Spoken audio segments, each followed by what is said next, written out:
Hello and welcome to another edition, the video edition of Intuitive Conversations. I'm Tamara Franz. I'm Chantelle Neufeld. And we wanted to continue from where we left off with a discussion about connecting to your inner guidance system or your intuition. And I think where we want to begin with this is just talking about checking in with what we actually believe about intuition and the inner guidance system.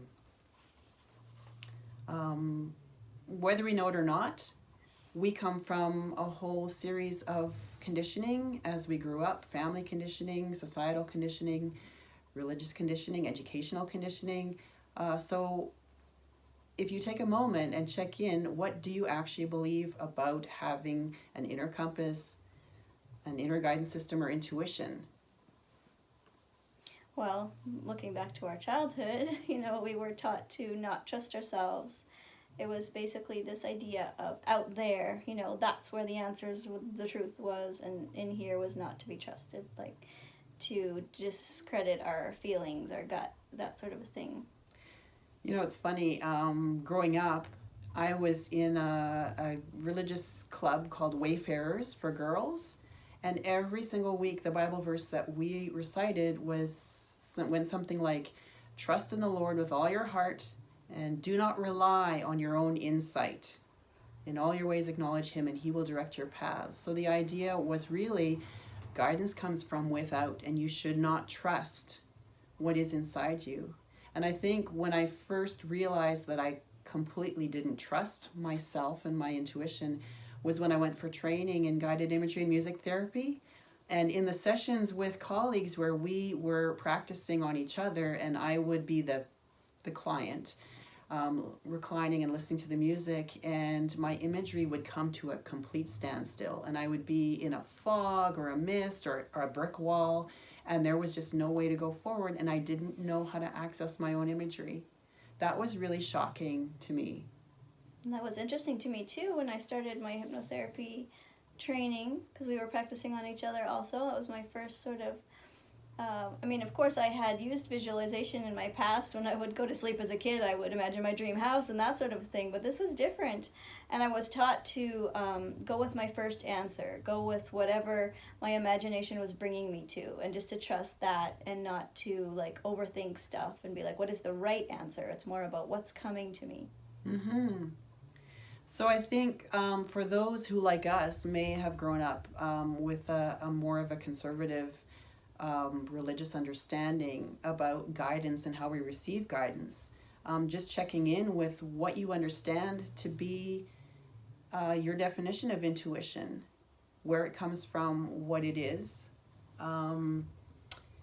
Sonia Choquette, who's somebody that we really find trustworthy and reliable in terms of teaching intuition and how to connect with intuition, talks about different places where our guidance comes from. So there's the subconscious, which records pretty much everything that you perceive on a day-to-day basis. There's the connection, the collective consciousness between us that connects us with each other, where we receive information almost, you could say, telepathically from each other, like when you think of someone and they phone you the next instant. And then we talk about higher self or super conscious mind, where we can tap into kind of the universal consciousness, our higher selves, our higher guidance. Wisdom, yeah.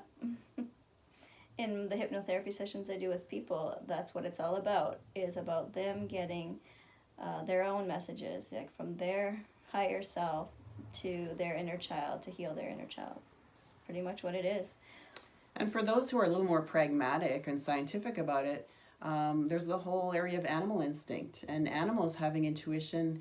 You hear the stories about animals who know that a tsunami is coming or an earthquake, and they clear an area and there's very little animal casualty when something like that happens. Or animals who know when their masters are coming home and are, barking at the door as they're a block away turning the corner or something like that. We definitely don't discredit the idea that animals have instinct and intuition. And I noticed that kids have the same thing. Like when my kids were little, I would clean the living room and leave them alone in there for half an hour, come back, and what I would call spider webs were there, but it was little forts that they had built in the corners, or they had taken the couch cushions and built a shelter. And I felt that I didn't teach them how to build shelters. That was like, it was there. Yeah. So we can't discount instinct and intuition. But we've been so conditioned through education to be scientific and very pragmatic about things and always look for the evidence first. And the mantra tends to be, I'll believe it when I see it. Whereas Wayne Dyer wrote the book, I'll see it when I believe it. And so when we examine our own beliefs around intuition and kind of flip the equation and say, I choose to believe that I have intuition, I have an inner guidance system. And when I am in need of guidance or asking for guidance, I choose to trust it'll be there. Mm-hmm. Yeah, there were a couple of other things that we had written down here about people who don't necessarily like the word intuition, or like, what does your heart tell you? But they use other language such as, deep down I knew it wasn't for me. Or like, oh, I had a hunch that this was going to happen. Or they use words like, I met this guy and I just had this gut feeling that I shouldn't trust him, but, there was no proof of it. So I just, went out and, I should have listened to my gut. Those kind of things. Yeah.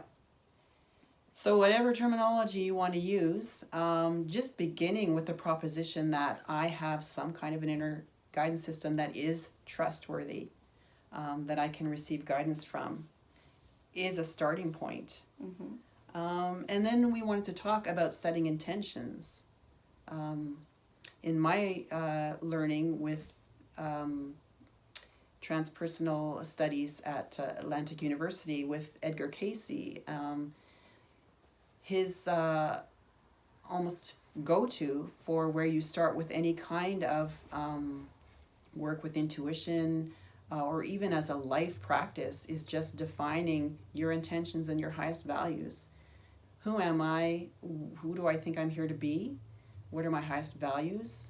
Spending some time kind of thinking about that, because once you have that defined, as you go through your life, as you go through your day, your intuition rises to help you stay true to what you've defined as your North Star. I love that metaphor of the North Star. There's one practice that I need to get back into doing, but when I did it, it was incredible. I've never been good at making a to-do list and then checking them off one by one. But what has worked for me is when I wake up in the morning, I'm grateful for something, and then I set my 3 intentions for the day, like what I want to get done, whether it's self-care, whether it's a project, business, whatever. I set the intention, and I don't need to necessarily figure out all of the little steps to get there, because like I just kind of put it out there and trust, and then the how just is revealed to me throughout the day, and I find myself coming to those intentions just naturally. And we've talked about the fact that we've both done therapy work with clients with guided imagery and guided meditation, and that all begins with the client coming in and having a discussion where they set an intention. So as soon as a firm intention is set, the intuition goes to work to kind of provide whatever is needed to support that intention. And you hear the stories about scientists or mathematicians or, people who are working to solve a problem, writers, whatever, and, the mind goes into overload and you're in this hamster wheel of just endless thought. And when you put it down and go for a walk, somehow you free up the intuition to provide you with what it is that you needed in the moment. For me, it's when I take a shower. That's when all the answers come. It's like, I don't know, can kind of relax a little bit more and open up to those other things. And the whole idea of setting an intention really is about resonance, and the idea that we've been told, science has told us everything is energy. And so if you think of yourself as a collection of energy moving through the world, when you're setting your intention, this is about what is the frequency that I want to resonate at. And you can tell when you meet somebody new how well you resonate with that person, because we're all putting out some kind of an energy. So as we set our intentions and really think about who we want to be, that is about kind of calibrating.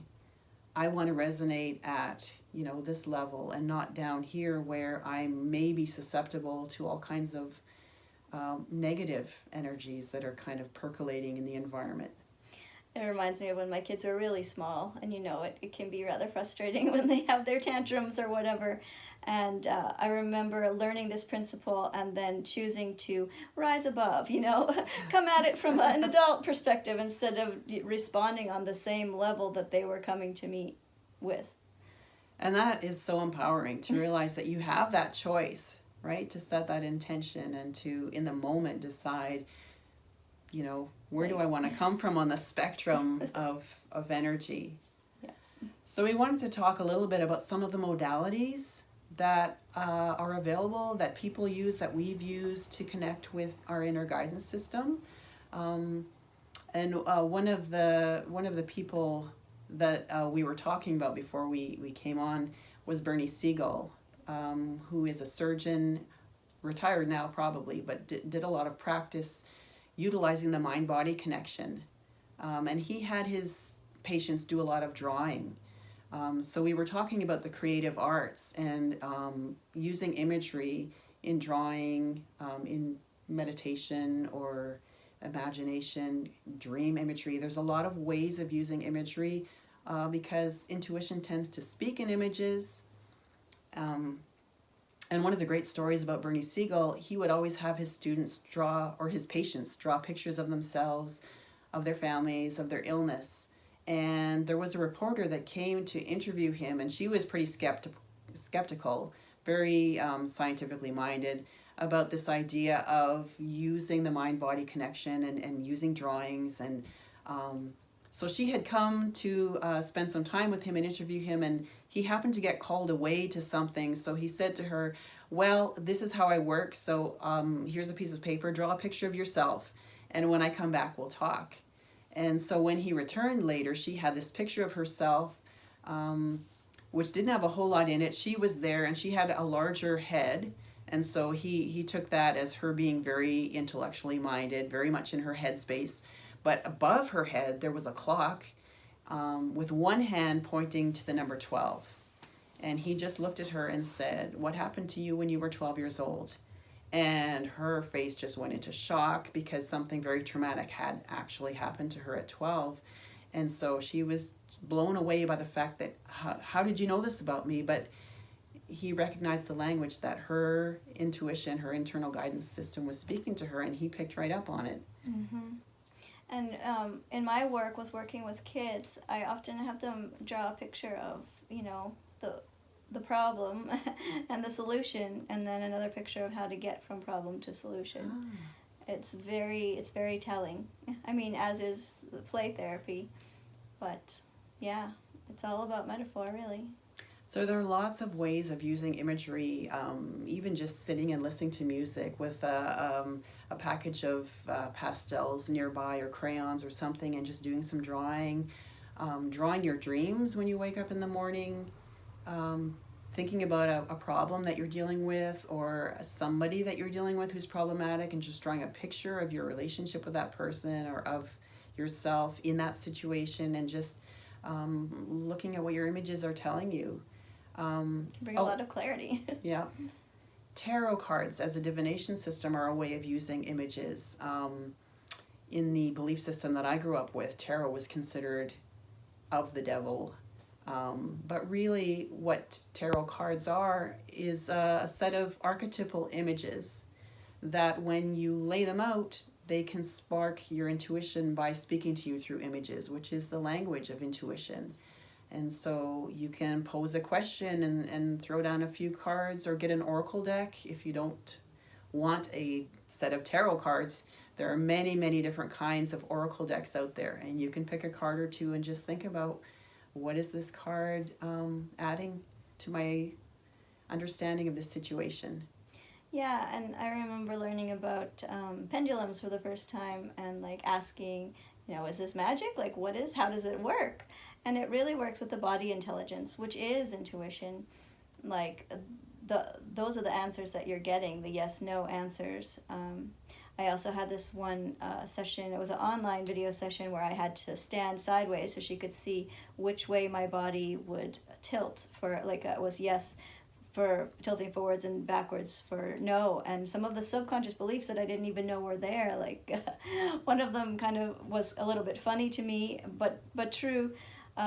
You know, do you believe that if you don't like have a lot of extra weight that you could like starve to death somehow, like and that subconsciously I believed it, consciously I didn't, but it was just very telling.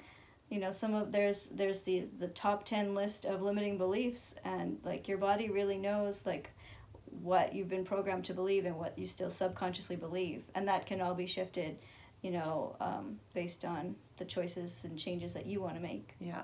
We've talked quite often about the wisdom of the body. And again, in a society where we really believe in and prize education and academics, we tend to really overvalue the thinking and the development of the mind over the body. But we know the body keeps the score. I have friends who are massage therapists who will talk about, you know, what comes out when they're massaging different parts of the body. I have friends who are energy workers who work with the energies of the body. And I think about reading Martha Beck and her way of working with people as a life coach. And she'll get them to check in with their body and where is their tension. And when you start dialoguing with that part of you, you know, there's tension in the neck, what would your neck want to say if it could talk? And this is something that I use often in guided imagery and music sessions with people. If an emotion is coming up, where is that anchored in your body, and what would that part of your body want to say to you? Because the body is very intuitive and the body doesn't lie. So paying attention, yell at us when we don't listen to it. right. Paying attention to what your body is telling you when you're with someone who makes you uncomfortable. A lot of us were talked out of that part of our inner guidance system when we were young. If you're a people pleaser, and if you're female, letting people have access to your body was something, you know, many of us didn't learn how to develop healthy boundaries around that. Like if your aunt wants to give you a hug and squish your cheeks, then you got a letter. Right. And if you're pregnant and everybody wants to, you know, rub your belly or... Yeah. So paying attention to what your body is telling you about where those boundaries should be, that is a part of your internal guidance system and your protective system that needs to be heeded. Mm-hmm. And just going back a little bit to like the paradigm shift in so many different systems, but particularly education I'm thinking about now. Knowing what we know about all the different types of intelligences, the 7 to 9 different types of intelligences, and the education system really only focusing on 1 or 2 of those. But all the rest, like that are super creative, you know, artistic, scientific, the out-of-the-box thinkers, the inventors, like I hope to see in the future that paradigm shift in education where all of these intuitive, you know, the more right brain things are encouraged in schools.